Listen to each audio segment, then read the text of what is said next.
మొదటి సమూయేలు గ్రంథం 4వ అధ్యాయం మొదటి వచనం, అలాగే 5వ అధ్యాయం మొదటి వచనం, మరి 7వ అధ్యాయము 12వ వచనంలో ఎబెనేజరు అనే ఒక పదము చక్కగా కనబడతా ఉంది. ఈ పదమునకు అర్థం ఏంటంటే దేవుడు మనకు తోడై ఉన్నాడు అని అర్థం. ఇంతవరకు మనకు సహాయం చేసినాడు అని అర్థం. ఆయన మనతో ఉన్నాడు అనే గొప్ప మరి ఆత్మీయ భావము ఈ వచనాల్లో కనబడుతుంది. ఈ 3 వాక్య భాగాల్లో 3 చోట్లలో ఈ పదం వాడబడింది. ఎబెనేజర్ అనే ఈ పదం ఇక్కడ తప్ప మన బైబిల్లో ఎక్కడ కనబడదు. మొదటి సమూయేలు గ్రంథంలో 4వ అధ్యాయంలో, 5వ అధ్యాయం, 7వ అధ్యాయం. మొట్టమొదటిగా వీరు ఇశ్రాయేలీలు ఫిలిస్తీయులతో యుద్ధం చేయుటకు ఎబెనేజర్లో కాపురము లేదా దిగిరి అని రాయబడింది. దే వేర్ ఎన్కాంప్డ్ అని రాయబడింది. They were encamped besides Ebenezer.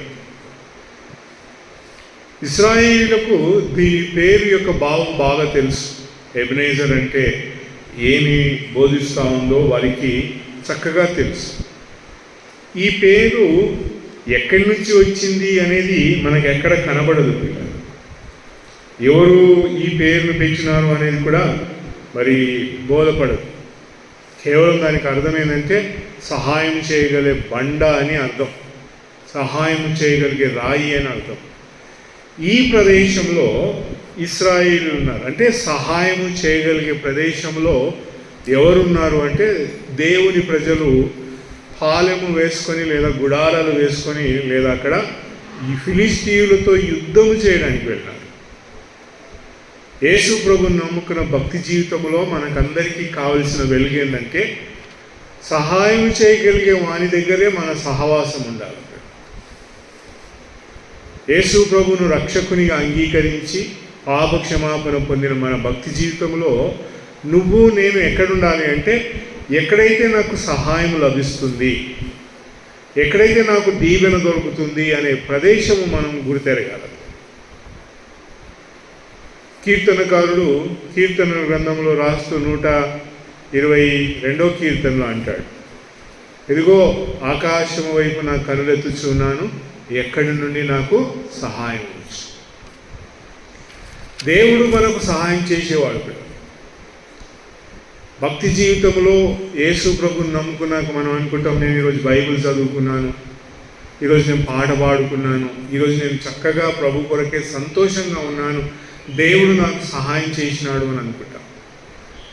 ఇశ్రాయేలీల జీవితంలో కూడా ఫిలిస్తీయులు ఎక్కడున్నారంటే దేవుడు మనకు సహాయంగా ఉన్నాడు అనే ఒక గొప్ప విశ్వాసము, నిరీక్షణతో వారు శత్రువులతో యుద్ధం చేయడానికి బయలుదేరారు. వారికి ఎవరు చెప్పినారు అంటే ఎవరికి చెప్పలేదు. వీరికి వెళ్ళి యుద్ధం చేయమని చెప్పి దేవుడు చెప్పినాడా అంటే చెప్పలేదు. అక్కడ 3వ అధ్యాయంలో మనం చూస్తే మరి మీరు వెళ్ళి ఫిలిస్తీయులతో యుద్ధం చేయండి అని చెప్పి దేవుడు వర్తమానం చెప్పలేదు. మనం గమనిస్తే 3వ అధ్యాయం మొదటి వచనంలో రాయబడింది, ఆ దినములలో అని రాయబడింది. యెహోవా వాక్కు అరుదుగా ఉండింది, దేవుని మాటలు వినిపించలేదు ఆ దినాలలో. అలాంటి సమయమున ఏం చేస్తూ ఉన్నారంటే వీళ్ళు యుద్ధానికి పోయినారు. ఎవరు చెప్పినారు నేను యుద్ధం చేయమని చెప్పి? తెలవదు. ఇశ్రాయేలీల యొక్క ప్రయాణము, వారి జీవితంలో వారు యుద్ధమునకు ఎందుకు వెళ్ళాలనుకున్నారు అంటే ఫిలిస్తీయులు వారిని దాసులుగా చేసుకోవాలని వారు మరి వారిని ఎంతో పీడించినారు, ఎంతో వారిని మరి భయంకరమైన శ్రమల్లోనికి చేసినారు. 4వ అధ్యాయంలో మనం చదివితే అక్కడ అంటారు, ఓ ఫిలిస్తీయులారా, మీరు ఇశ్రాయేలీలకు దాసులుగా ఉండాలనుకుంటున్నారా అని వాళ్ళు మాట్లాడే మాటలు పిల్లరా, వాళ్ళు చెప్పుచున్న మాటలు ఎలాంటివో మనము గమనించగలం. ప్రభువును నమ్ముకున్న మన జీవితాల్లో దేవుడు మనకు ఎప్పుడు తోడై ఉంటాడు. మత్తయి సువార్తలో యేసు ప్రభు అంటాడు, ఇదిగో నేను మీకు సదాకాలము తోడై ఉన్నాను. యుగముల సమాప్తి వరకు నేను మీకు తోడై ఉన్నాను అని అన్నాడు. దేవుడు నమ్మిన వానికి తోడుగా ఉంటాడు, నమ్మిన వానిలో నివాసం చేస్తాడు. యోహాను పత్రికలు అంటాడు, మీలో ఉన్నవాడు లోకములో ఉన్నవాని కంటే గొప్పవాడు. సో దేవుడు మనకు ఎల్లప్పుడూ సహాయంగానే ఉంటాడు. సహాయం చెయ్యడు అని చెప్పడానికే వీల్లేదు. నాకు ఈరోజు చాలా కష్టం ఉంటే నాకు ఎవరు సహాయం చేయలేదు, దేవుడు కూడా సహాయం చేయలేదు అని అంటారు. మరి ఆ దినమంతటి కష్టంలో నీకు ఎవడు తోడున్నాడు? నీకు ఎవరు ఇయ్యలేదు, ఎవరు నీకు తెచ్చిపెట్టలేదు. కానీ ఎవరు నిన్ను ఆ దినమంతటా నడిపించిన వాడు? ఆ దినమంతటా నీకు కృప చూపించిన వాడు ఎవరు? ఆ దినమంతటా నీకు మరి జీవమును పోసిన వాడు అంటే దేవుడే. ప్రియుల, గాడ్ ఈజ్ ఆల్వేస్, దేవుడు ఎల్లప్పుడూ మనకు సహాయం చేయడానికి ఉంటాడు. మనము అన్నిట్లో కూడా దేవుని ముందుకు పెట్టి మనం నడిచే జీవితాల్లో కొన్నిసార్లు దేవుడు నాకు సహాయకుడిగా ఉంటాడు అనే వెలుగులో మనం మర్చిపోయేది ఏంటంటే, దేవుడు సెలవియ్యని పనులు చేయడానికి ఇష్టపడతాం. దేవుడు చెప్పిన సంగతులను చేయడం ఇష్టపడక మన సొంత ఇష్ట ప్రకారం చేయాలని ఇష్టపడతాం. ఇప్పుడు ఈ ఫిలిష్తీయులతో యుద్ధం చేయడానికి ఎవరు చెప్పలే. అక్కడ సమూయేలు అక్కడ 4వ అధ్యాయం 1వ వచనంలో రాయబడింది, సమూయేలు ఏదైతే చెప్పినాడో అది జరుగుతూ ఉంది అని రాయబడింది. మరి సమూయేలు చెప్పినాడా మీరు యుద్ధానికి పొమ్మని? లేదు, ఎవరు కూడా చెప్పలేదు. చాలాసార్లు మన భక్తి జీవితంలో మనం ఎవరితో ఆలోచన చేయకుండా, ఏ మాటలు చెప్పుకోకుండా ఏం చేస్తామంటే తొందరగా వెళ్ళి మన తీర్మానాలు, మన తలంపులతో మనం ముందుకు వెళ్తాం. ఎందుకంటే నాకు దేవుడు తోడున్నాడు, నా ఎవరు లేకపోయినా పర్లేదు అని అంటాం. నాకు ఎవరు సాయం చేయకపోయినా పర్లేదు, నా దేవుడు నాకు తోడున్నాడు అని అంటాం. అది మన మొండి వైఖరిని చూపిస్తుంది. అది మన భక్తి జీవితంలో మనం ఎంత భక్తిగా ఉన్నా కూడా కొన్నిసార్లు మనకు ఎవరు కావాలో? దేవుని సహాయం కావాలి. దేవుని సహాయం లేకపోతే మనము చేయలేం. మొదటి సమూయేలు గ్రంథం మనం ధ్యానం చేసుకుంటూ పోతా ఉన్నాం. ఈ గ్రంథంలో ఇశ్రాయేలు దేవుని మీద ఆధారపడకుండా తమ ప్రక్రియను చేసుకుంటా పోయిన ఆ వెలుగులో ఒక గొప్ప రాజు చిత్రపటంలోనికి వస్తాడు. మొదటి సమూయేలు గ్రంథంలో ఆయన చేసిన ప్రతి పని దేవుని అడిగి చేసినాడు. నేను యుద్ధానికి పోవాలనుకుంటున్నాను, ఏమంటావు నువ్వు? అయ్యా నేను పలానా దగ్గరికి వెళ్ళాలనుకుంటున్నాను, ఏమంటావు అయ్యా అని దేవుణ్ణి అడిగి వెళ్ళడము చాలా ఆశీర్వాదం. పిల్లలు వీరు ఎవరిని అడగకుండా వీరు యుద్ధానికి పోయినారు. వీళ్ళు ఎక్కడున్నారంట? దేవుడు మాకు తోడై ఉన్నాడు అనే ప్రదేశంలో ఉన్నారు. యేసు ప్రభువుని నమ్ముకున్నాక మన జీవితంలో మనము ఎప్పుడు కూడా మన జీవితంలో మర్చిపోకూడని సంగతి ఏంటంటే, నాతో ఎప్పుడు దేవుడు ఉన్నాడు. నువ్వు ఉండకపోవచ్చు దేవునితో, నువ్వు నడవకపోవచ్చు దేవునితో, నువ్వు మాట్లాడకపోవచ్చు దేవునితో, నువ్వు కీర్తించకపోవచ్చు దేవునితో, కానీ దేవుడు ఎప్పుడూ నీతోనే ఉంటాడు. Is always there. పిల్లలు, నీ నీడ నిన్ను వదిలిపెట్టిపోతుందా అంటే తెలుదు నీకు, అది ఎప్పుడు నీ అంటనే ఉంటాడు. దేవుడు నిన్ను వదిలిపెట్టిపోతాడు. నమ్మిన వాడిని ఎప్పటికీ కూడా దేవుడు వదిలిపెట్టాడు. వీళ్ళు చేసిన పని అంతా ఏంటంటే, దేవుని అడగక, దేవుని మాటను విచారించక వాళ్ళ సొంత తీర్మానం చేసుకొని వెళ్ళి ఏం జరిగిందంటే 30,000 మంది చనిపోయినారు. వారికై వారు తీర్మానం చేసుకొని, వారికై వారు చేసుకుని వెళ్ళిన వెలుగు వాళ్ళు ఏమన్నారంటే, ఇదిగో ఎబెనేజర్ అనే స్థలం దేవుడు మనకు తోడుగా సహాయంగా ఉంటాడు అని అనుకున్నారు. మందసం పెట్టని తీసుకొని పోయి మనము అదిగో ఈ పాలెంలో పెట్టుకుంటే మనకు జయం వస్తుంది అని అనుకున్నారు. చాలా మంది యేసు ప్రభువుని నమ్ముకున్న వాళ్ళు చేసేది అదే. ఏమంటారంటే, దేవుడు నాకు తోడున్నాడన్న, ఇదిగో నేను ఈ నూనె ప్రార్థన చేసుకొని తెచ్చుకున్నాను, ఈ నూనె వలన నాకు దీవెన దొరుకుతుంది అని అనుకుంటారు. చాలా వీళ్ళు కూడా చేసింది అదే. వీళ్ళు ఏం చేసినారంటే, మందసం పెట్టని తీసుకొచ్చి ఎక్కడ పెట్టుకున్నారంటే వారి మధ్యలో పెట్టుకున్నారు. దేవాలయంలో ఉండాల్సిన మందసం పెట్టని ఎక్కడ తీసుకొచ్చి పెట్టినట్టు పాలెంలో పెట్టుకున్నారు. ఇది ఉంటే మనకు యుద్ధం జరుగుతుంది, మనకు న్యాయం జరుగుతుంది, మనం జయం పొందుతామని అనుకొని తీసుకొని వచ్చి పెట్టుకున్నాం. చాలాసార్లు మన భక్తి జీవితంలో చేస్తాం అవే. అరే ఇది పెట్టుకుంటే, ఇది చేస్తే, ఇదిగో ఇలాగూ చేస్తే, అలాగూ చేస్తే నాకు దీవెన దొరుకుతుందేమో అనుకొని మన ఆపత్తులో మనం వెతకడానికి ప్రయత్నం చేస్తాం. కానీ దేవుణ్ణి వెతకడంలో ఒక సంగతి మనం ఎప్పుడు కూడా మర్చిపోకూడని వెలిగేందంటే, ఆయన నువ్వు వదిలిపెట్టినా నేను వదిలిపెట్టినా హీల్ నెవర్. మరి ఎందుకు దేవుడు స్పందించాడంటే దానికి కొన్ని కారణాలు ఉంటాయి, అది మనం చూడగలం. 4వ అధ్యాయంలోనికి వచ్చేసరికి వారు మరి ఎబెనేజర్ అనే ప్రదేశం నుండి వచ్చినారు. పరాజయమును, భయంకరమైన ఓటమిని పొందినారు. 4వ అధ్యాయంలో వారు చూస్తే 30,000 మంది హతులైరి అని 10వ వచనంలో కనబడుతుంది. ఇశ్రాయేలీయులు అంతగా దేవుడు తోడై ఉన్నాడని నమ్మి మందసం పెట్టని తీసుకుపోయి వారి మధ్యలో పెట్టుకున్నా కూడా ఏం జరిగిందంట, 30,000 మంది కూలిపోయినారు. వారు మరి వారందరూ కూడా మరి ఎవరు వారి గుడారమునకు పారిపోయినారు అని రాయదు. సరే, ఇప్పుడు 5వ అధ్యాయంలో చూస్తే అక్కడ కూడా ఏం జరుగుతుంది అని అంటే, వీళ్ళు మరి ఆ యొక్క మందసమును తీసుకొని వచ్చినారు. ఎక్కడికి తీసుకొచ్చినారంటే ఎబెనేజర్ నుండి తీసుకొచ్చినారు. 5వ అధ్యాయం 1వ వచనంలో చూస్తే ఫిలిస్తీయులు, ఇప్పుడు ఇక్కడ ఫిలిస్తీయులు ఏం చేస్తున్నారంటే, వారు దేవుని మందసమును తీసుకొని ఎక్కడి నుంచి తీసుకున్నారంట, ఎబెనేజర్ నుండి తీసుకొని అష్డోదుకు వచ్చినారు. అష్డోదుకు వచ్చి ఆ దేవుని మందసమును ఏం చేసినారంటే దాగోను ఇంటిలో పెట్టినారు. హౌస్ ఆఫ్ డాగన్ అని రాయబడి ఆ దాగోను మందిరములో ఏం పెట్టినారంట, మందసం పెట్టినారు. ఫిలిస్తీయులు ఎవరు అంటే నామకార్థ క్రైస్తవులు. ఇశ్రాయేలు ఎవరంటే విశ్వాసులకు సూచన. ఫిలిస్తీయులు ఎవరికి సూచన కనబడుతున్నారంటే నామకార్థం. ఎందుకంటే వీళ్ళకు దేవుడు అంటే భయం ఉంది. గుడి కట్టుకున్నారు వాళ్ళు. ఆ గుడిలో దాగోను ఆలయం, దాగోను బొమ్మ పెట్టుకున్నారు.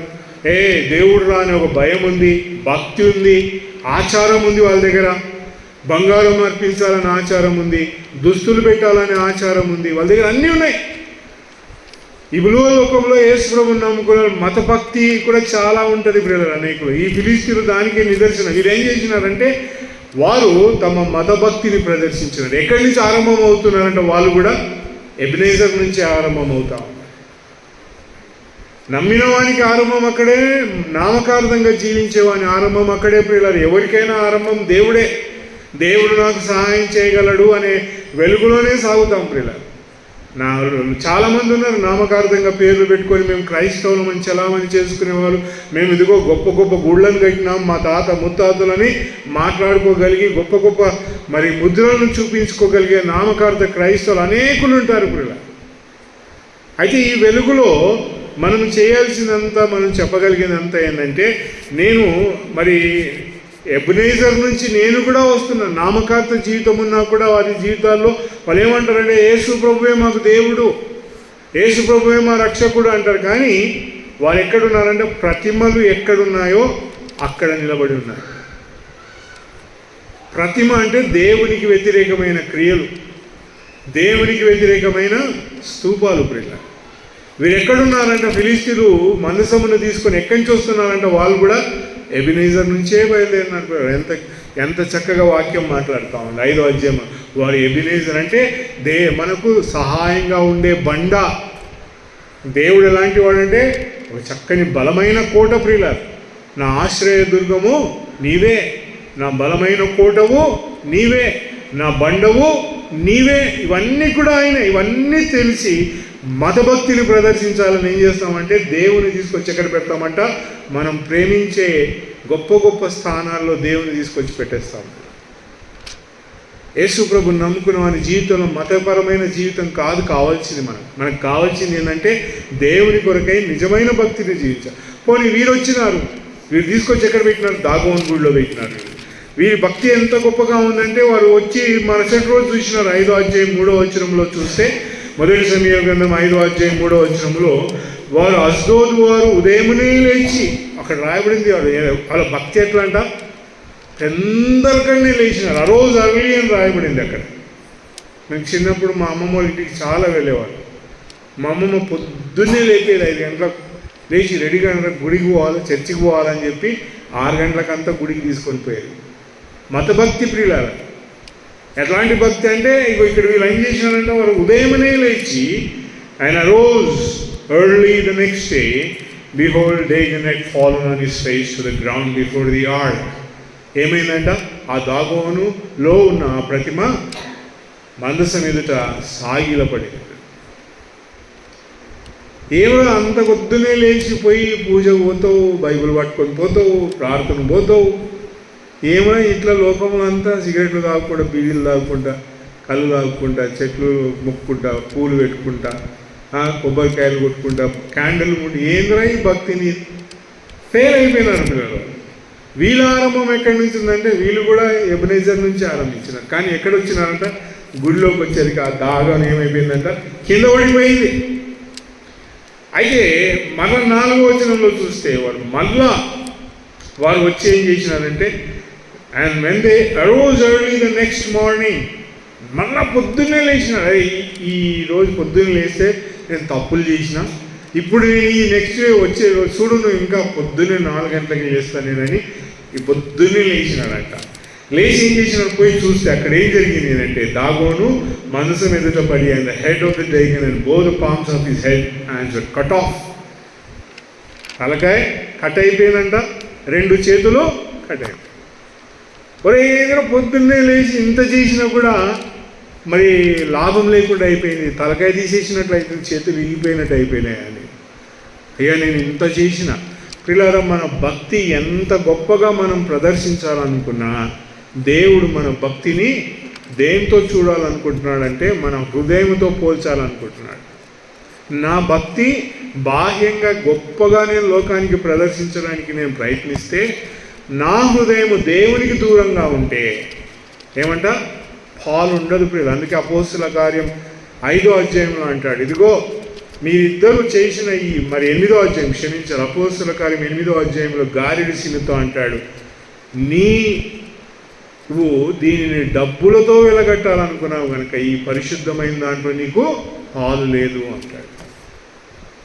దేవుని కార్యములలో పాలు కావాలా, దేవుడు మనకు జయం దయచేయాలంటే, ఒకటి దేవుడు నాకు తోడై ఉంటాడు.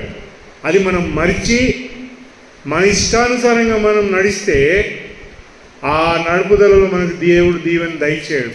దేవుడు నాకు తోడై ఉన్నాడు, కానీ నేను ఇష్టానుసారంగా నడవద్దు, నా సొంత ఆలోచనల మీద నడవద్దు. సామెతల గ్రంథం 3వ అధ్యాయంలో అంటాడు, ఇదిగో నీ స్వబుద్ధిని ఆధారము చేసుకొనక. ఏం ఆధారం చేసుకోక? నీ స్వబుద్ధిని ఆధారము చేసుకొనక దేవుని మీద ఆధారపడి వాడికి దీవెనలు ఉంటాయి. నీవు నేను చేయాల్సింది అదే ప్రియుల. దేవుడు నాకు తోడై ఉన్నాడని నాకు ఇష్టం వచ్చిన మార్గాలు, నాకు ఇష్టం వచ్చిన పనులు, నాకు ఇష్టం వచ్చిన క్రియలు నేను చేసుకుంటే ఓడిపోతాం. ఇశ్రాయేల్ చేసింది అదే. ఎవడు చెప్పలే వాళ్ళకి యుద్ధం చేయమని పోయి, ఎవరు వారికి దేవుడి మాటలు చెప్పలేదు, ఇదిగో దేవుడు చెప్తున్నాడు మీరు యుద్ధం చేయండి గెలుస్తారని. కాలేదు అక్కడ.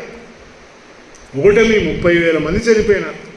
కొన్ని మతభక్తి కలిగిన వాని దగ్గర జయముందంటే వాని దగ్గరికి పోతే వాడు కూడా ఒకసారి సాగిలబడి ఓడిపోయినాడు, ఒకసారి తల ఇరిగింది, చేతులు ఇరిగినాయి. ఇంకేం జరిగింది అంటే వాళ్ళు అది కాక వారికి ఏమొచ్చిందంటే భయంకరమైన తెగులు వచ్చింది అని రాయబడింది. వాడు cut off only the fish stamp was left him. వీరందరూ చూసి ఆశ్చర్యపడి, ఇదిగో మనకు మతము చెప్పేది అదే ప్రియుల. నామకార్థ భక్తి ఏం చెప్తుందంటే, నేను 40 రోజులు ఉపవాసం ఉన్నాను, నాకు ఏం లేదు, ఏం దొరకలేనా. నేను ఈ మధ్య కొంతమంది క్రైస్తవుల మధ్య తిరుగుతూ ఉన్నా, ఎవరో ఒకరు ఈరోజు ఫాస్టింగ్ బ్రదర్ అంటారు. నాకు అర్థం కాలేదు ఫాస్టింగ్ ఏంది అనేది. దేనికోసం ఫాస్టింగ్? మంచిగా అన్నం పెట్టిరు, బువ్వ పెట్టిన, అందరు తింటూనే ఉన్నాం, అంత చేస్తూనే ఉన్నాం, నువ్వు తింటలేవే అంటే ఫాస్టింగ్ అంటారు. పిల్లల, మనం ఎంత మతభక్తిని ప్రదర్శించాలన్నా కూడా దేవుని చిత్తంలో ఉంటేనే జరుగుతుంది పిల్లల. నువ్వు మొండిగా ఏది అడిగినా, మొండిగా నువ్వు కోరుకున్నా దానివల్ల ఫలితం ఉంటుందా అంటే అది నాకు తెలుసు పిల్లల. మతభక్తి వీళ్ళు ఏం చేసినారంటే, చేతులు ఇరిగినాయి, మెడకాయ ఇరిగింది, వీళ్ళు అన్నారు ఇంకా ఇది కాదురా, ఇట్లా కాదు అని వీళ్ళు ఏం చేసినారంటే లాస్ట్కి దేవుడు జోక్యం చేసుకొని వీళ్ళ మీదకి ఏం తీసుకొచ్చినారంట, తెగులు తీసుకొచ్చినాడు. వీళ్ళందరూ చూచి మనకొద్దు ఈ దేవుడు అనేసినారు. నామకార్థంగా జీవిస్తే జరిగే పరిణామం అదే పిల్ల. లాస్ట్కి ఏమంటావు అంటే, చాలయా మేము మస్తుగా పోయినాం ప్రార్థనకి, మాకేం మేలు రాలేదు, మాకేం అచ్చు రాలేదు, చాలు మేము ఎట్లున్నామో అట్లే ఉంటామని. వీళ్ళు కూడా చేసింది అదే.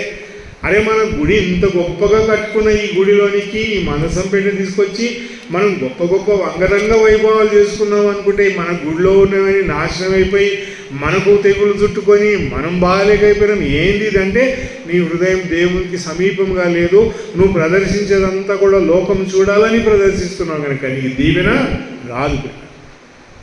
దీవెన రాదు. దేవునితో యుద్ధం చేసిన వానికి ఎప్పుడు కూడా దీవెన రాదు ప్రియుల. దేవునికి వ్యతిరేకంగా పోరాటం చేసేవానికి ఎప్పుడు కూడా ఆశీర్వాదం ఉండదు. దేవుని నమ్ముకున్నవాడు దేవుడి పిలుపు లేకుండా ఏ కార్యం చేసినా కూడా సఫలం కాదు. దేవుడు చెప్పిన ప్రకారం నడవకపోతే దీవెన ఉండదు. బైబిల్లో చాలా ఉన్నాయి. చివరిగా 7వ అధ్యాయంలో మనం 3వ పాఠ్యభాగం చదువుకున్నాం 12వ వచనంలో. అక్కడ ఏం జరిగింది అని అంటే, సమూయేలు మిస్పాలో మరి షేన్లో ఆ ప్రదేశమునకు ఏం పేరు పెట్టినాడంట? ఎబినేజర్ అని పేరు పెట్టినాడు. జరిగింది ఏంటంటే 7వ అధ్యాయం అంతా చదివితే అక్కడ ఇశ్రాయేలుతో సమూయేలు ఏమంటాడంటే 3వ వచనం 7వ అధ్యాయంలో ఏమంటాడు? ఓ and Samuel spoke to all the house of Israel saying if he return to Jehovah with all your heart, హృదయపూర్వకంగా మీరు దేవుని యెహోవా వైపునకు మళ్ళితే అనట. అంతకుముందు ఏం చేసినారంట వాళ్ళు? మాకు బండ తోడుంది, దేవుడు మాకు తోడున్నాడు. అంతకుముందు ఏం చేసినారు? మాకు మందసం ఉంది. హృదయం ఏడుంది? ఎక్కడో దేవునికి సమీపంగా లేదు. సమయం ఇప్పుడు గుర్తు చేస్తుంది. ఇది ఎన్ని సంవత్సరాల తర్వాత జరుగుతుందో తెలుసా? సుమారు 20 సంవత్సరాలు. 7వ వచనంలో రాయబడింది. మందసం పెట్టే ఫిలిస్తీన్ల దగ్గర నుండి తిరిగి ఇశ్రాయేల్ దగ్గరికి వచ్చిన తర్వాత 2వ వచనంలో రాయబడింది. 7వ అధ్యాయం 2వ వచనంలో 20 సంవత్సరాలు ప్రియులారా, 20 సంవత్సరాలు ఒకడు తన హృదయాన్ని దేవునికి దూరంగా పెట్టుకుంటాడా?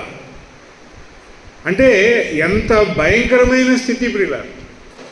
యేసు ప్రభువుని నమ్ముకున్న తర్వాత నా జీవితంలో నేను ప్రభువుని నమ్ముకొని 20 సంవత్సరాలు దేవుని తలంచకుండా ఎవడైనా సాగుతారంటే ఇక్కడ జరిగింది ప్రియులారా. అందుకే సమూయేలు వారికి జ్ఞాపకం చేస్తున్నాడు. మీరు మీ హృదయపూర్వకంగా మనపూర్వకంగా యెహోవా వైపునకు మీ హృదయమును తిప్పినలా ఏం చేస్తారంట? దేవుడు జయమిస్తాడు. వాళ్ళందరూ కూడా ఏం చేస్తారంటే సమూయేలు అంటాడు, మీరు మీ యొద్ద నుండి అన్య దేవతలను ప్రతిమలను అన్నిటినీ తీసివేయండి, అప్పుడు దేవుడు మిమ్మల్ని ఫిలిస్తీయుల చేతి నుండి విడిపిస్తాడు అని అన్నాడు. భక్తి జీవితంలో జయం కావాలా? దేవుడు నీకు సహాయం చేయాలా? నీ దగ్గర ఉన్న కలుషితం అంతా పక్కకు పెట్టుకోడు. యేసు ప్రభువుని నమ్ముకున్న నా జీవితంలో నాలో ఉన్న బలహీనతలన్నీ పక్కకు తోలాల. అవి పోవు, మనం వెళ్ళగొట్టాల. అవి మనం పిలిస్తే వచ్చేవారు ఎప్పటికి ఉంటాయి చుట్టుముట్టు. నువ్వు ఏం చేయాలంటే ఎదిరించాల ప్రియులారా. అందుకే మరి యోహాను భక్తుడు అంటాడు, అపవాదిని ఎదిరించుడి అప్పుడు అతడు పారిపోతాడు.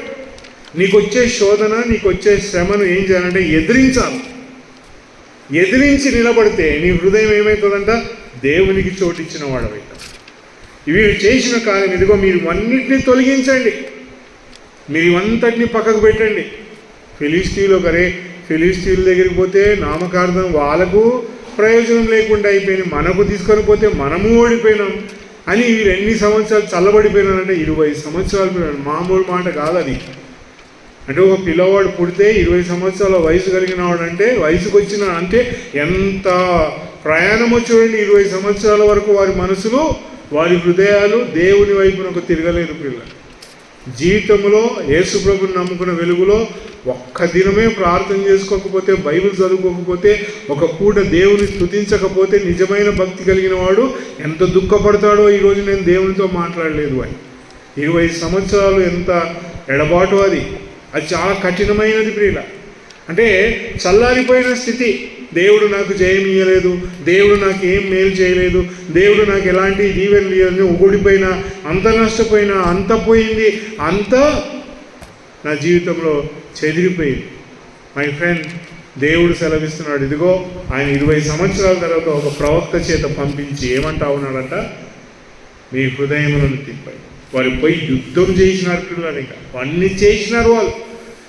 ఇప్పుడు ఏం చేసినారంటే దేవుని మాటలు విన్నారు. విని ఫిలిస్తీయులపై యుద్ధం చేయగా 10వ వచనం 11వ వచనం 7వ అధ్యాయం చదివితే, మొదటి సమయంలో 7వ అధ్యాయం 10-11 వచనాలు అక్కడ ఏమైందంట? వారు ఫిలిస్తీయులను హతమార్చిరి పిల్లలు. శత్రువు ఓడిపోయినాడు, బానిసగా చేసుకోవాలనుకున్నాడు, ఫెయిల్ అయిపోయినాడు.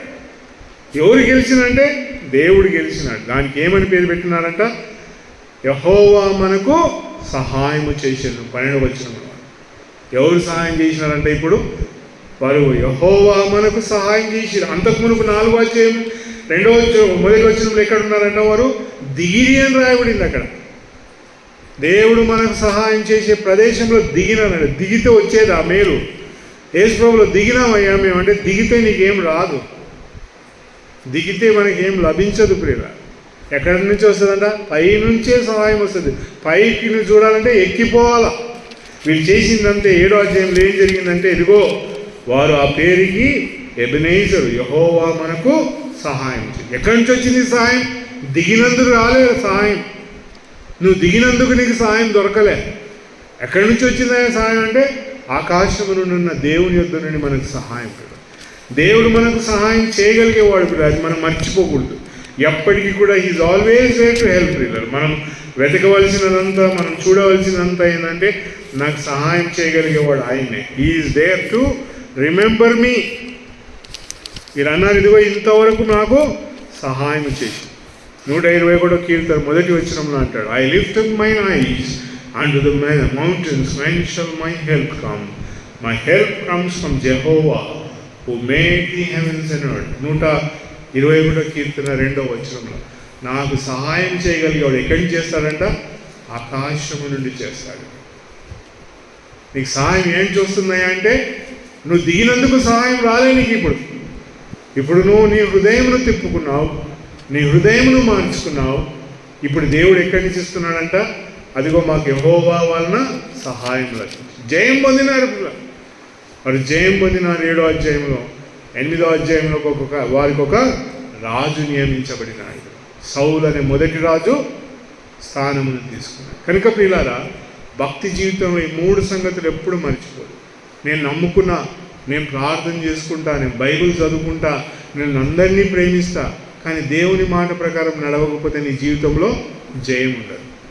నువ్వు నామకార్థ జీవితంలో జీవిస్తూ అదిగో నేను చక్కగా సాగుతున్నాను అనుకుంటే ఎప్పటికీ ఓటమే. దేవునితో చెలగాటం. దేవునితో నీకు ప్రతిసారి జయం కావాలి అని అంటే ఏం చేయాలంట? హృదయమును మలుచుకోవాలి. హృదయమును దేవునికి సమీపంగా తీసుకోవాలి. అప్పుడే దీవెన, అప్పుడే ఆశీర్వాదం. దేవుని మాటలు మన కొరకే దీవించింది. ఆమేన్.